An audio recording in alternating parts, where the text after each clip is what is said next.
Hey guys, welcome back to my YouTube channel. So for today's video, it's going to be a true flipping video. So kung paano ko to ginawa, please keep on watching.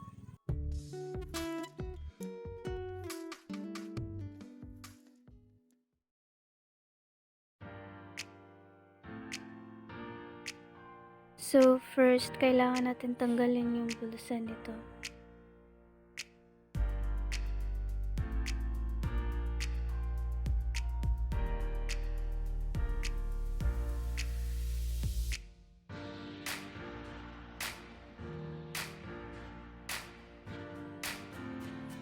So next natin gagawin is to cut the excess fabric.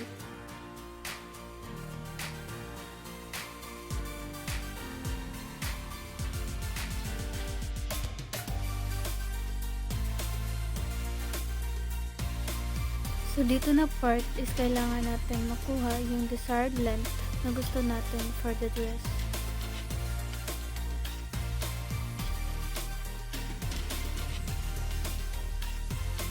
Take note, hindi ko pa tinanggal yung sleeve. So dito na natin tatanggalan yung sleeve.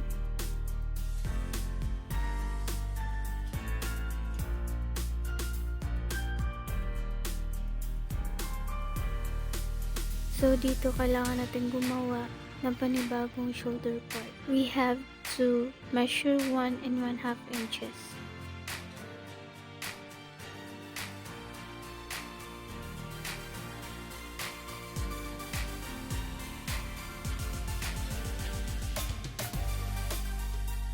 Then make a straight line using a ruler.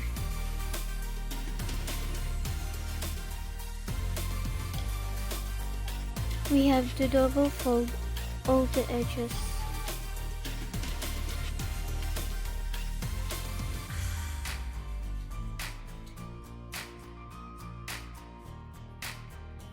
You have to make the same process for the bottom edge. Then sew it.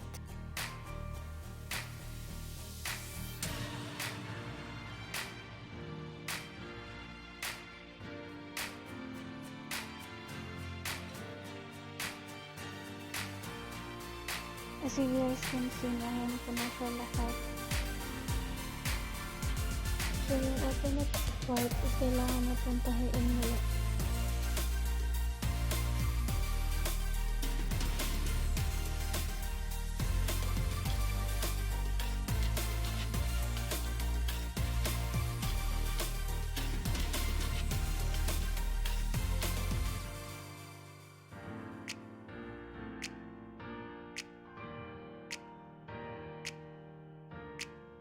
Moving on to the shirring part.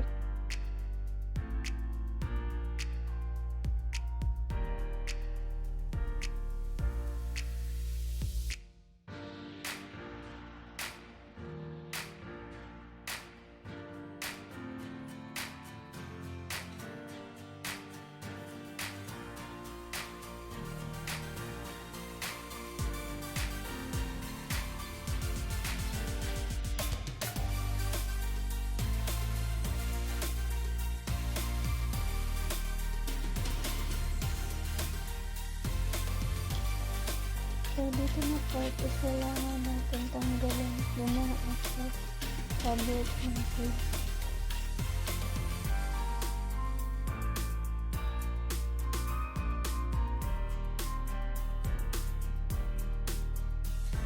Dito na part is may napansin ako sa loob ng sleeve na may ano pala siya guys. So kaya tinanggal ko na ito.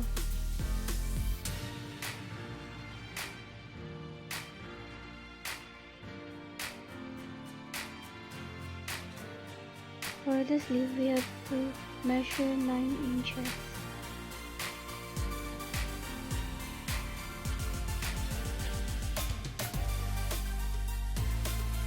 Then we have to cut it.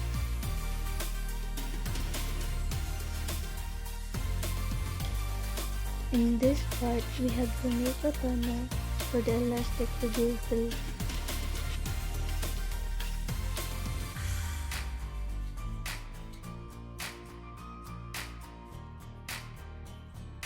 So for the bottom of the sleeve, we have to double fold for hemming. Then sew it.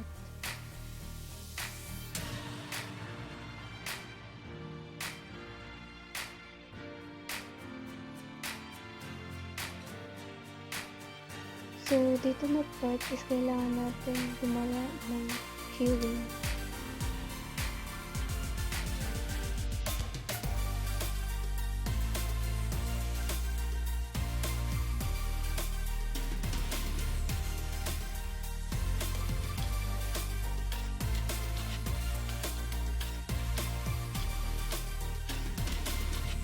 Ilagay mo na yung elastic.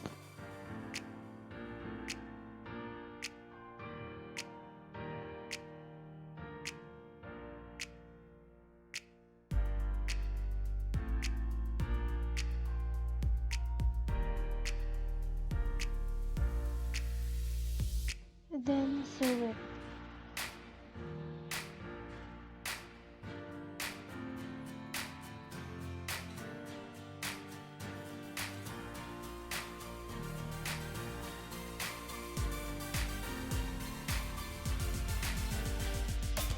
For the strings, we have to measure 1.5 or 1 1/2 inches.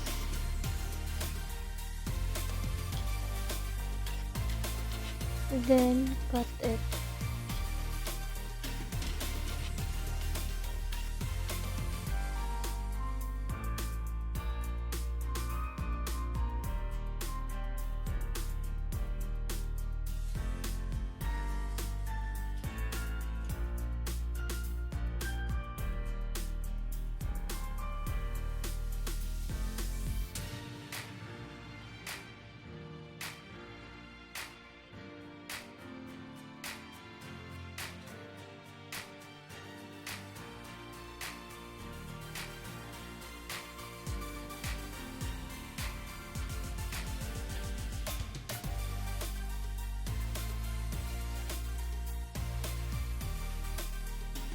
Dito na part is kailangan natin pagdikitin lahat yung sleeve tsaka yung strings.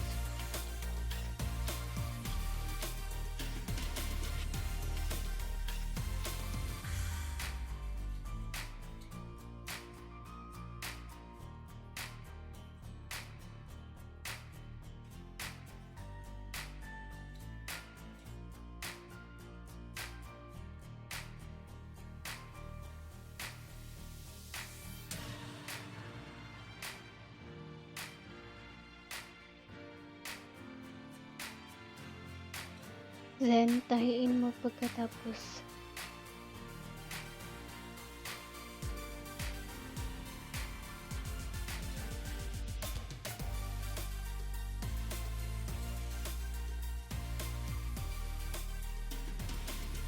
So, ayan na guys, natapos ko na siyang tahiin.